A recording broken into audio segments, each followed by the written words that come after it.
अमन और रिया पेशेवर फोटोग्राफर थे। दुनिया की अनोखी तस्वीरें खींचने के जुनूनी थे। इस बार उन्होंने राजस्थान को चुना था। दोनों होटल में गए, आराम किया और दूसरे दिन ही राजस्थान की सैर करना शुरू कर देते हैं। राजस्थान की सड़कें, वहां के किले, गढ़ काफी आकर्षक थे। उन किलों और गढ़ों ने अमन और रिया का दिल जीत लिया था। कुछ भी कहो रिया, राजस्थान है तो वाकई में बहुत खूबसूरत।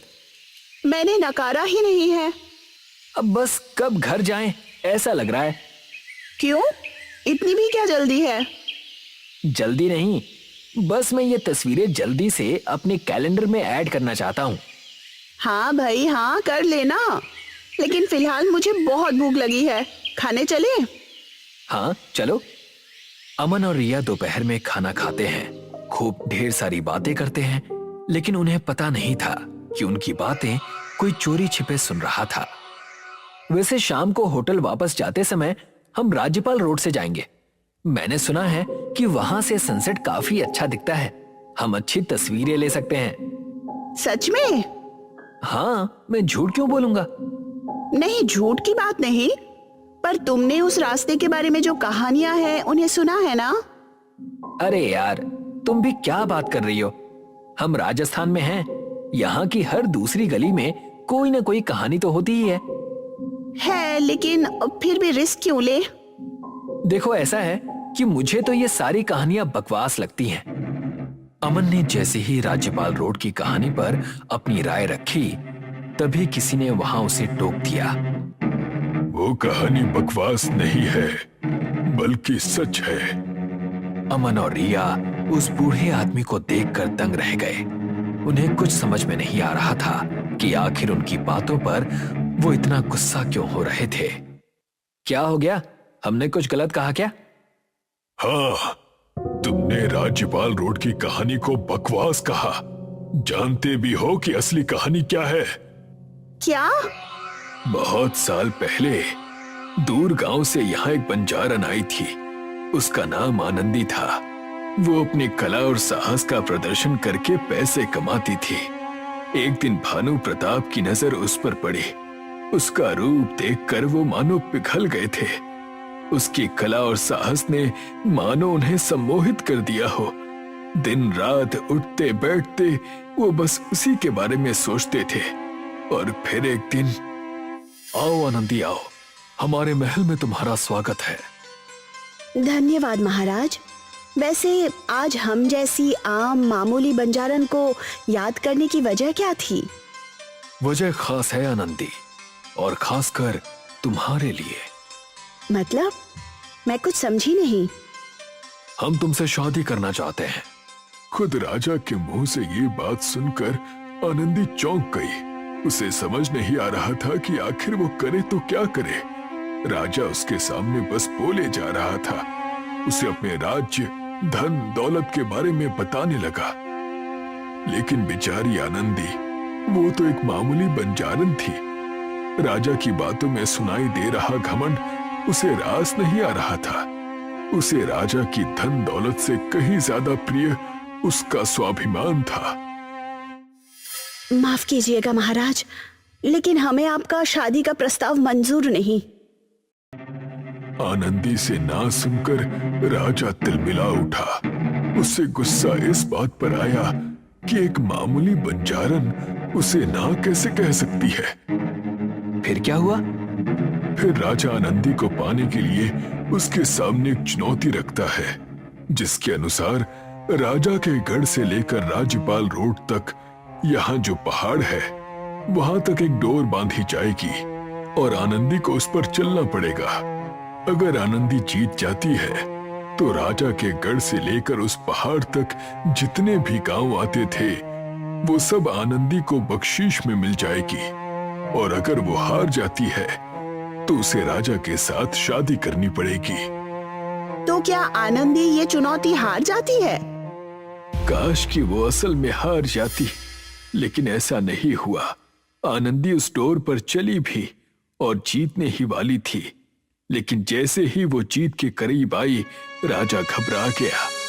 उसके हाथ से आनंदी और गांव दोनों चले जाते। इसलिए राजा ने छल से वो डोर किसी से कटवा दी और आनंदी किसी जंगल में गिरकर मर गई। कहा जाता है कि गिरने के बाद उसकी लाश किसी को नहीं मिली। कोई कहता है कि उसे जंगल के जानवरों ने खा लिया होगा। अब पता नहीं ये सच है या नहीं, लेकिन तब से लेकर आज तक राज्यपाल रोड पर रात में भटकना मना है। आज भी उस बंजारन का साया वहां मंडराता है। अगर कोई उसके चंगुल में फंस गया तो वो उसे छोड़ती नहीं है। उस बूढ़े आदमी की बात सुनकर अमन और रिया कुछ समय के लिए सदमे में चले जाते हैं। बंजारन की कहानी वाकई में दर्दनाक थी। तुम्हें क्या लगता है रिया? किसके बारे में? वही आनंदी की कहानी। उसका क्या? अरे तुम्हें सच लगती है क्या? पता नहीं, शायद होगी भी या नहीं भी, लेकिन हमें उससे क्या? हम तो किसी और रास्ते से चुपचाप होटल जाने वाले हैं। रिया की बात सुनकर अमन ने उसकी हाँ में हाँ तो मिला दी थी, लेकिन वो जानना चाहता था कि बंजारन की कहानी में सच्चाई कितनी थी। शाम होते ही रिया और अमन होटल पहुंच जाते हैं, लेकिन रात को अमन कुछ और ही करने वाला था। रात को खाने के बाद अमन जल्दी सोने चला जाता है, लेकिन अमन को सिर्फ आधी रात का इंतजार था। जैसे ही 3 बजे अमन ने किराए पे ली हुई गाड़ी निकाली और राज्यपाल रोड की ओर चला गया। अमन अपनी गाड़ी पर अकेला राज्यपाल रोड की ओर आया। ये सड़क वीरान थी और सन्नाटे से भरी हुई थी, जैसे यहाँ कोई भी आता जाता ही ना हो। हल्की धुंध फैली हुई थी, लेकिन तभी उसकी नजर सड़क किनारे खड़ी एक लड़की पर पड़ी। हेलो मिस, आप इतनी रात को यहाँ क्या कर रही हैं? आप क्यों पूछ रहे हैं? देखिए रात काफी हो चुकी है, क्यों ना मैं आपको घर छोड़ दूं? उस लड़की को अमन पर शक होता है। वो उसे गौर से देखती है। मैं यहाँ क्या कर रही हूँ इससे अच्छा आप इतनी रात को यहाँ क्या कर रहे हो? देखो, मैंने इस रोड के बारे में बहुत सुना है कि कोई अजीब भयानक बंजारन है जो लोगों को सम्मोहित करती है और मार देती है। कहीं आप वो बंजारन तो नहीं? बातें भी काफी अजीब लग रही है आपकी। क्या मैं और बंजारन? वो उसे यकीन दिलाता है कि वो अमन है, किसी बंजारन का भूत नहीं, जिसके बाद वो उसकी गाड़ी में बैठ जाती है। वैसे मेरा नाम नेहा है। मैं अमन। लेकिन आप इतनी रात को क्या कर रहे थे? सच बताऊं, मैंने भी इस रोड के बारे में काफी बातें सुनी हैं, लेकिन मैं ये सारी बातों को मानता ही नहीं, तो बस चला आया यहाँ साबित करने कि यहाँ कोई बंजारन का भूत नहीं है। और देखो, साबित हो गया, कोई भूत नहीं है, हम सेफ हैं। वैसे साबित किसे करना चाहते हैं? रिया मेरी पार्टनर है, हम साथ काम करते हैं। अच्छा, साथ काम करते हैं तो प्यार भी करते होंगे उससे? करता हूं, लेकिन मैडम को पता नहीं मेरे बारे में कुछ। काश कि तुमने उसे बता दिया होता। मतलब? तभी अचानक एक पेड़ की डाली उनकी गाड़ी पर गिर जाती है और वो दोनों बाल बाल बचते हैं। अच्छा हुआ कि बच गए, सॉरी। अमन के सॉरी बोलने के बाद नेहा चुप हो जाती है। अमन को लगता है कि वो सो गई है, इसीलिए वो कुछ बोलता नहीं, लेकिन उसकी नजर एक घर पर पड़ती है जो उसने तब देखा था जब वो राज्यपाल रोड से निकल रहा था। उसे कुछ अजीब लगा, उसने गाड़ी रोक दी। वो नेहा को उठाता है और उसके फोन से रिया को कॉल करता है। अरे यार, ये कॉल क्यों नहीं लग रहा? नेहा उसकी हालत पर अचानक जोर जोर से हंसने लगती है। वाह, यहां मेरी वाट लगी पड़ी है और तुम हंस रही हो। तो क्या करूं? अमन फिर से गाड़ी चलाने लगता है, लेकिन अजीब बात यह थी कि वो घूम फिरकर वहीं पर आ जा रहा था और उसकी हालत पर नेहा हंसती जा रही थी। अरे, ये मेरे साथ हो क्या रहा है और तुम बस हंसे जा रही हो? समझ नहीं आ रहा मुझे, हम खो गए हैं। अब मैं रिया को कैसे कॉल करूं?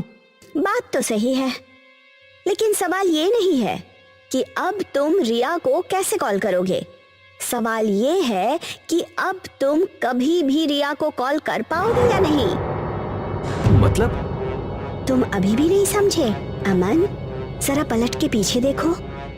उसने देखा कि उसकी गाड़ी वहीं खड़ी थी जहां उसकी गाड़ी पर पेड़ की डाली गिरी थी और वो उस गाड़ी में खून से लथपथ लाश की तरह पड़ा हुआ है। ये कैसे हो सकता है? तो बोलो, तुम्हें अभी भी लगता है कि उस बंजारन की कहानी झूठ है? मतलब तुम? बेचारा अमन आखिरकार उस बंजारन के जंगल में फंस गया और मारा गया। अगले दिन पुलिस को अमन की उसी सड़क पर लाश मिली तो कुछ इस तरह से अमन की कहानी का अंत हो गया।